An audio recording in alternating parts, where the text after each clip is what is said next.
So as we dive even deeper into the events that are beginning to start the climactic final arc of Chainsaw Man Part 2, we get even more context as to Fami, now revealed as the Death Devil, how she works, what her goals are, and if the apocalypse is going to be stoppable or not. At the end of the last chapter, when getting the reveal that the Famin Devil and the fake Chainsaw Man were actually fighting amongst each other while Death was watching, Death also revealed that they have tried to die and removed all of their organs, and it is just impossible for her to leave this life. But another fact that's important to note is even if she was to die, would not be the end of the apocalypse, because Fami was not lying to us this entire time. The Death Devil truly has fallen in love with humanity, fallen in love with things like pizza, ice cream, school festivals, friends, and life. This is something that she has not lied to us about. And even though she has no choice but to bring about the apocalypse, if it was up to her, she just frankly wouldn't. She genuinely has been telling the truth this entire time, which I think is important to diagnose her character, because she's not this villain that has been playing in the background and pulling strings and is this big mastermind. She is genuinely just a girl who wants to live her best life and knows that on the promised day, whether she likes it or not, her powers are going to awaken and destroy the entire planet as we know it. And it's not even up to her. One, if she dies, another Death Devil is just going to take her place, which won't love humanity and will be more than willing to start the apocalypse without a doubt. Also, it seems that on the promised day, she just loses all control of herself, as apparently her powers will activate even if she's asleep. So whether she's in hell, whether she's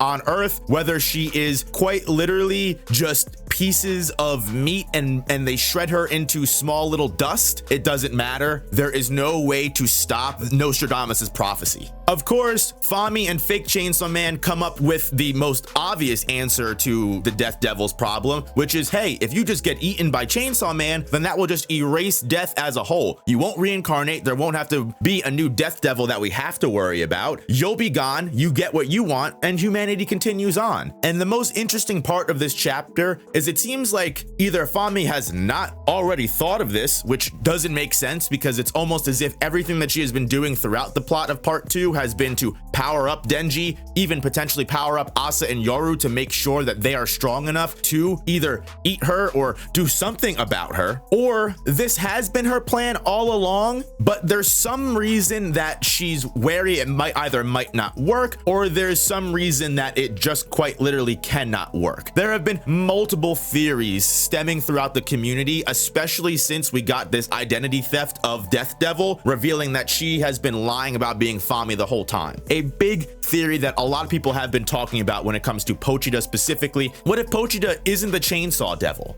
A lot of people have been questioning what Pochita has in connection to the Four Horsemen. Why did the Four Horsemen want to take him down? Why are the Four Horsemen seeming to be so fanatic over this one devil? And it is quite possible that Chainsaw Man has something to do with death. I know a lot of people have brought up the idea that Pochita is the birth devil due to the theory, and honestly, it's not even really a theory, it actually did happen. Back in the day, chainsaws were literally used to deliver babies. That sounds horrendous and gory, but it is a true fact of life, unfortunately. One thing that a lot of people have noticed is that around Pochita's neck in his true form, there is an umbilical cord. Another thing that people have also mentioned is that all of the Death Devil's organs are gone. What if Pochita is one of the Death Devil's organs, or what if these organs were able to take on lives of their own? There are so many different ways that this could go, which doesn't exactly make it easy to predict. Fami's, and I keep saying Fami, but you have to realize I'm talking about the Death Devil now. This is going to take me a couple chapters, I'm sorry. The Death Devil seems perplexed by Fami bringing this up. And again, this can either mean because she already planned to do this and this is what she's doing, either she never thought of this, which just doesn't seem likely, or again, there is some reason why this wouldn't work and she just doesn't want to admit it.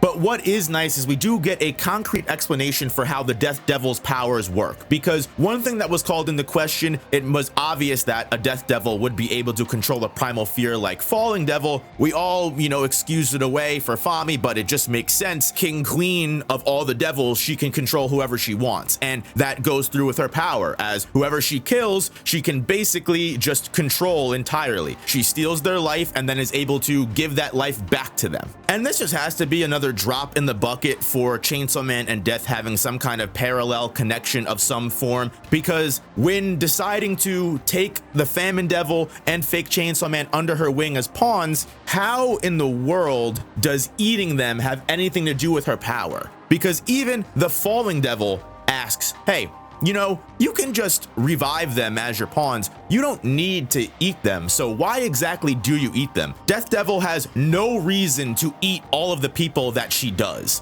which means Falling Devil was eaten. The Guillotine Devil, everything that she has eaten beforehand has been eaten. And it's almost like she's either recreating what Chainsaw Man does because either that was a power that she had and she lost it. Here's the idea that, you know, Pochita, the Birth Devil, we'll call him, is actually a separate piece of the Death Devil. Pochita and the Death Devil were actually one and the same, and then they separated from each other, leaving Death with the ability to, you know, take control of all life, and Pochita with the ability to eat things and erase them from life. These things, again, could just be speculation and headcanon, but it is very interesting how Fami has no reason to eat the devils that she does to take control of them, but she chooses to anyway. Waves it away as, oh, you know, I like to savor meat and I like to, you know, give grace to the people that I kill, but it could quite literally just be something that she does out of instinct, out of habit. You know, I don't know why I eat them, but, you know, I just remember, I feel like it's something that I do. And while this chapter review has mostly just been speculation, headcanon, and just talking about different theories that could be happening, when we get 15 pages like this and the Chainsaw Man plot does unfortunately move a little slow, there's only so much that we can do. Now that Famine Devil and fake Chainsaw Man are completely on the Death Devil's side and they are being told to enact the apocalypse and cause as much death and anguish as possible, what is the Death Devil planning at that point? And what did Famine Devil mentioning getting eaten by Chainsaw Man have anything to do with changing Fami's mind or enslaving these two devils? Was this always her plan, or did they actually give her an idea? I guess the question is,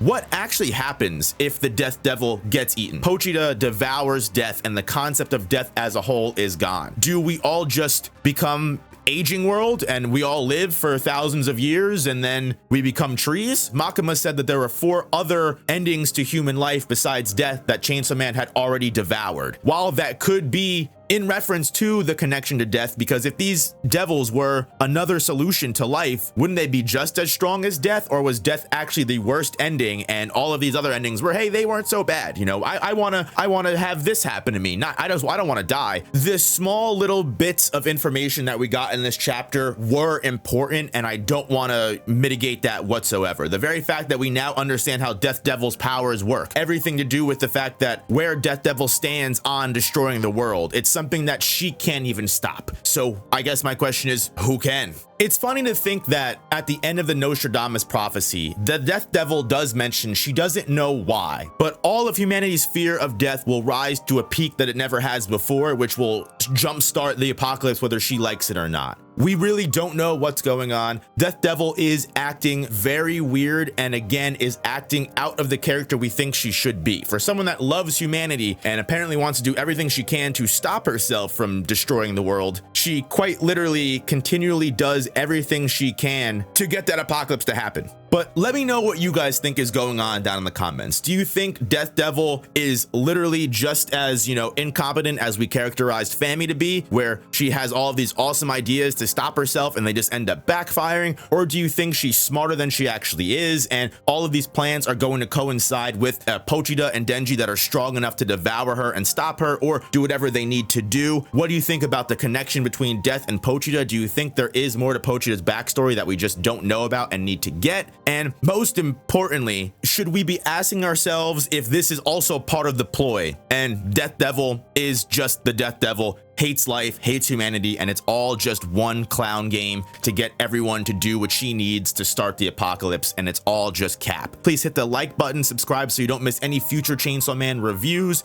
and I am excited just to see what Fujimoto cooks in this final arc, because now that we have gotten the Death Devil reveal, we've got Famine Devil and fake Chainsaw Man on Death Devil's side as pawns. How does Denji and Asa fit into all of this? How does public safety fit into all of this? I'll be here every week to talk about it. So guys, thank you so much for watching, and I'll see you guys in the next Chainsaw Man video. Peace, peace, peace, peace, peace, peace, peace, peace, peace.